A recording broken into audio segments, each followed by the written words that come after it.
What's going on, everybody? How the heck are you doing out there? I hope you are blessed, and I hope you are reading your Bibles. And so I wanted to reach out and touch out to everybody. A quick hello, happy first day to you. And for those who are Torah keepers, I hope you guys had a wonderful Shabbat yesterday, and I hope you guys are rested up, and I hope you guys are rocking and rolling on the first day. And so I wanted to reach out again and kind of give a little bit of an update on this, on Jim Staley, right? And a lot of people, Jim has a tremendous amount of warriors who are very, very passionate for Jim. And I applaud that, and I applaud you guys. And, you know, I've been on YouTube for a very long time, and so you guys came in droves. You were very angry about it. And there is a lot of people who are like, you're slandering him, or you're cursing him out, or you're doing something of the sort. And I didn't see that. And what we all must understand and come to understand, that it doesn't matter the viewpoints between Jim and I and the various month namings. What matters is what our Creator has set out for us, right? We must absolutely go back to the core, to the way our Creator has designed things and the month names and the way He does that. And I'm going to give one example here, is simply the month of Tammuz, right? The fourth month. If we are calling or naming Elul, then at some point we could, theoretically do a lesson on Tammuz. And Tammuz is it's the son of Nimrod and his mom, and Nimrod, Semiramis, and then Tammuz. And it's not good. And in no way am I bashing the character of Jim Staley. Jim Staley, let me tell you something first.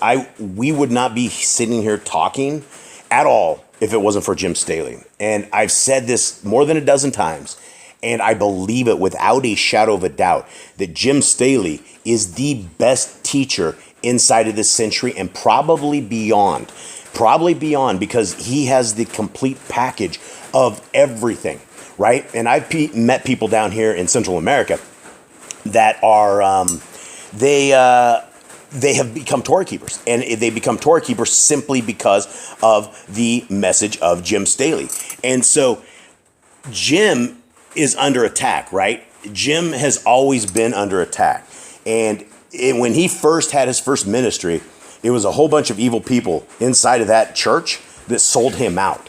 And in fact, they took Jim, and from all the court records I've ever read, he was completely framed. He was completely set up. They tossed an innocent man in jail for a crime he did not commit. He did not come up with his whole plan or scheme or anything of the sort. He was simply caught up in this trap and became a fall guy. I've read all the documents. There's like hundreds of court cases. There's tons of stuff on there. And this was an innocent man. And in the process of this, I got to know Jim's family. I got to know Jim's wife, and she's just a beautiful soul. Jim is a beautiful soul. I have writings from within the jail that Jim and I went back and forth, and I keep them as gold because it feels like letters like our brother Shaul was writing, and when he was in captivity and things of that nature. And I would not know what I know today if it was not for Jim Staley.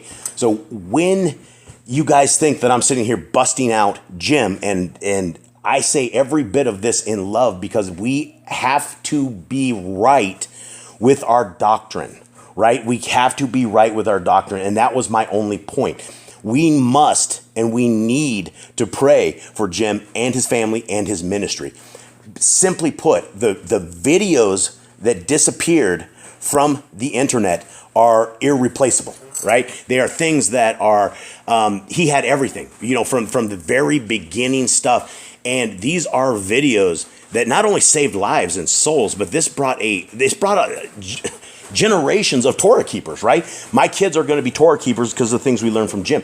It goes downhill. And as we learn who the teachers are and what they are about, we must absolutely support this guy. And after looking at the YouTube, I've been at war with YouTube for a very long time. YouTube hates me, and that's why I have a site called 153news.net that we actually can speak the truth. We can't speak the truth on YouTube anymore because they kick us out, just like they kicked Jim out. But Jim is kicked out for some other weird, I don't have an answer for it.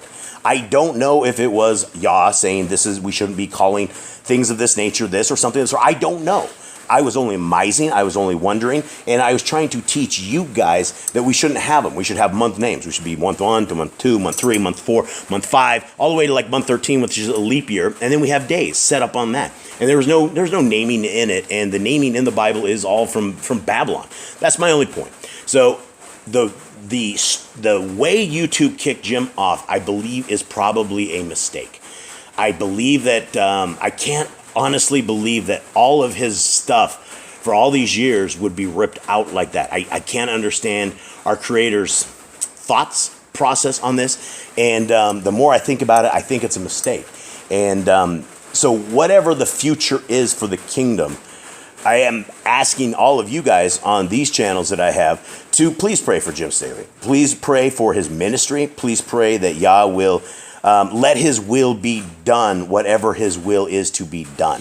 And even if we start taking a road that is from Babylonian side, that doesn't discount all the other 470 videos that this man and his family and this ministry have put out, that he's given his life, soul, and everything for. So, guys, I am not here bashing my brother Jim, and I have been in contact with brother Jim, and I love Jim, and I'll always love Jim. And my only point is that we must be right in our doctrine. As you know, even if when I say things that are not right, guys, bring some verses. Let's talk about this. Let's hash it. The last thing I ever want to do is be wrong with my doctrine and be said in a way that is not correct. So, guys, please pray for Jim.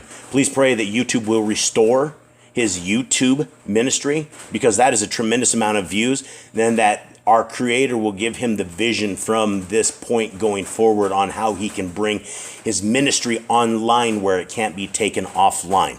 That's the key, guys. We are in a war right now. We are in a war for information. When you read the book of Revelation, it is clear they come after us Torah keepers. They come after Sabbath keepers, and we become the enemy at the end of the day. And it even says in Revelations that Satan's hunting down the Torah keepers.